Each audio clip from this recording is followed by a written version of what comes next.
A client showed me this dress. She wanted the beading in front. Just so you get a clearer picture of what I'm talking about, I found a similar dress online, and this is what the beading looks like. So any beading that has to do with something in front of a dress is what you want. In this case, I'm not the one making the dress, and they didn't send me the dress to fix the bead on it. I had to do the beading externally because they were short of time. So while the dress was going on, I was beading. So in this tutorial, I'm going to be showing how to create a mid beaded pattern without attaching it directly to the dress. So we're going to be attaching it externally and then importing it into the dress after I have done my beads. Let's jump in. We need strips, any type would do. You also need beads, any type you feel like, but in this case I used sand bead. That you can use any bead of your choice.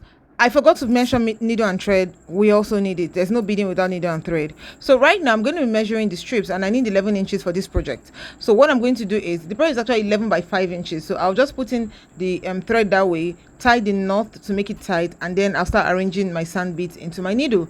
I'll keep arranging it until I achieve the 5 inches length that I want. Of course, when we talk about needles, we're talking about beading needles, and this particular beading needle, if you notice, it's longer than a normal needle. So this, my beading needle, is about 4 inches, 3 to 4 inches thereabout. I have several sizes. I'm not sure which particular one I use in this tutorial. I'm using a needle that is double or a little more than double the normal size of that nickel needle that we usually use. At this point, I measured if it's up to the 5 inches that I wanted, and it's got that it was just a little more than 5 inches. So I'm going to be reducing the quantity of beads that made it more than 5 inches. You get what I mean? Same thing for when we're doing beaded fringes as well. If you've not seen my beaded fringe video, go and check it out. I'll put the link in the description, and yeah.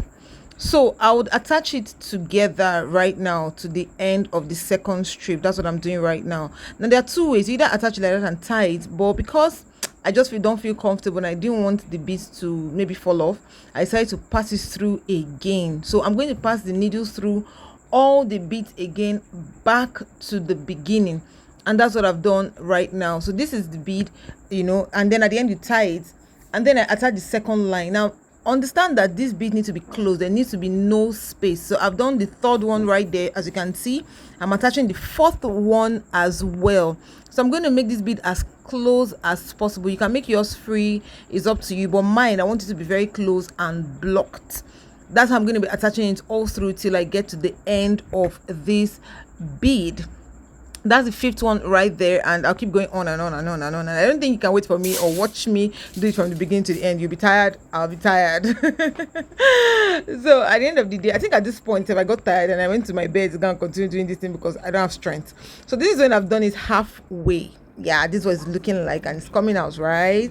So yeah, so now sometimes you can make it straight or you can make it v-shape like this. So if it's v-shape, so at this point I'll now attach maybe like 3.5 inches to that bottom, and then take it from that bottom upward, right?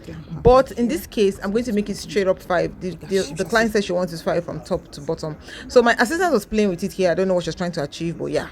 So this is it when we've finished it, and I think it looks good.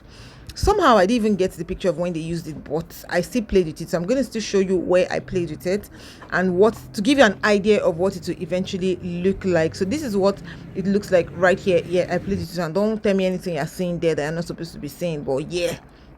I just pinned it to what I was wearing, and this is what it looks like. So just imagine it on a dress that you like. Just think about it, use your imaginations, use it.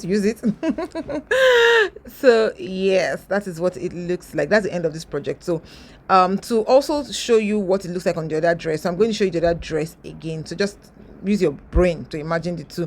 Thanks so much for watching my tutorial. I'll see you in my next one. I hope you learned something. Ask me any question if you want, or if you want me to create any tutorial, let me know as well. Thanks so much. Bye.